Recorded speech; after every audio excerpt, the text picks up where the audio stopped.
दोस्तों, क्या आपको पता है अर्जुन अपने ही पुत्र के हाथों मारे गए थे? इसी के बारे में एक कहानी है जो आज हम जानेंगे, इस वीडियो में जानेंगे। महाभारत का युद्ध समाप्त होने के बाद महर्षि वेदव्यास के कहने पर पांडवों ने अश्वमेध यज्ञ करने का विचार किया और अच्छा सा मुहूर्त देख के यज्ञ शुरू किया और अश्वमेध का घोड़ा छोड़ दिया और उसी का रक्षक अर्जुन को बनाया। घोड़ा जहां भी जाता अर्जुन उसके पीछे पीछे जाता। तब अनेक राजाओं ने पांडवों की आज्ञा स्वीकार कर ली और मैत्रीपूर्ण संबंध के आधार पर पांडवों को कर देने की बात मान ली। वह घोड़ा घूमते घूमते मणिपुर आ पहुंचा। तब मणिपुर के शासक अर्जुन के ही पुत्र बब्रुवाहन थे। जब बब्रुवाहन ने यह बात सुनी तो बब्रुवाहन खुद अपने पिता का स्वागत करने आ गए। पर नगर की सीमा पर स्वागत करने आए अपने पुत्रों को देखकर अर्जुन गुस्सा हो गए। तब क्रोधित होकर अर्जुन अपने ही पुत्र से कहते हैं कि मैं तुम्हारा पिता बनके यहाँ नहीं आया हूं। महाराज युधिष्ठिर के यज्ञ संबंधी अश्व की रक्षा करता हुआ मैं तेरे राज आया हूं, तो इस भांति मेरा स्वागत करने से अच्छा है कि मुझसे युद्ध कर। लगता है कि तुझे क्षत्रिय धर्म से निकाल दिया गया है, इसीलिए तू इस भांति मेरा स्वागत करने आया है।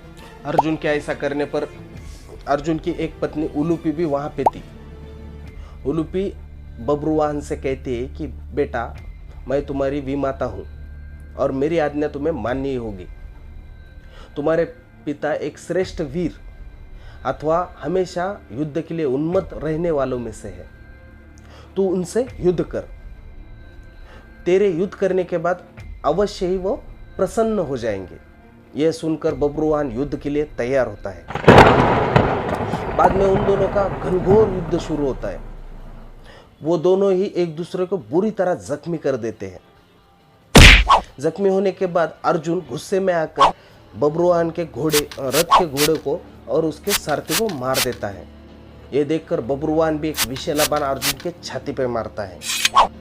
वो बाण अर्जुन के छाती पे लगते है। अर्जुन को बहुत सारी पीड़ा होती है और अर्जुन भी एक बाण बब्रुवाहन को मारता है। इससे बब्रुवाहन मूर्छित हो जाता है, बेहोश होकर वहीं पे गिर जाता है। पर वो उस बब्रुवाहन ने अर्जुन को बाण मारा था, उसी की वजह से अर्जुन की मृत्यु हो जाती है। तभी अर्जुन की और एक पत्नी चित्रगदा वहां पे आती है और चित्रगदा उलूपी से कहती है कि तुमने ही बाप बेटे को लड़ाया और अर्जुन की जान चली गई।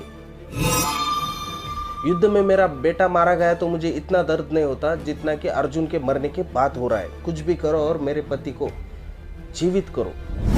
उलूपी भी अर्जुन की पत्नी थी।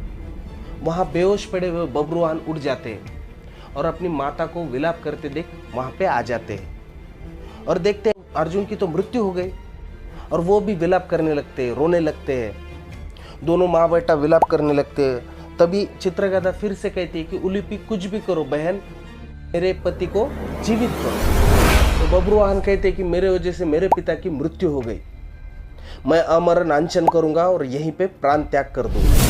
वही दोनों बैठकर विलाप करने लगते। ये सब सुनकर उलूपी को दया आती है। तभी उलूपी नागमणि का आह्वान करती है और बब्रुवाहन से कहती है कि बेटा, ये लो नागमणि, इसे तुम्हारे पिता के छाती पे लगाओ तो वो जीवित हो जाएंगे। ऐसा कहने पर बब्रुवाहन उठते, नागमणि लेते हैं और अर्जुन की छाती से लगाते हैं। तभी अर्जुन जीवित होते हैं। चित्रगंधा और बब्रुवाहन प्रसन्न होते हैं। अर्जुन उठने के बाद बब्रुवाहन को देखता है और गले लगाता है। अपनी पुत्र की पराक्रम से प्रसन्न हो जाता है।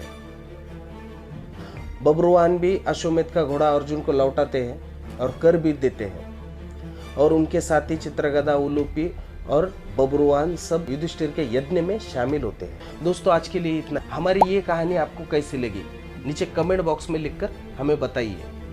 अगर आप इस वीडियो पे नए हो तो प्लीज़ चैनल को सब्सक्राइब कीजिए और बाजू में दिए बेल आइकन को हिट कर दीजिए ताकि हम जब भी हमारी नई वीडियो पोस्ट करें तो आपको नोटिफिकेशन मिल जाए। इस वीडियो को लाइक करें, शेयर करें और नीचे कमेंट करें। आज के लिए इतना ही। जय हिंद, वंदे मातरम।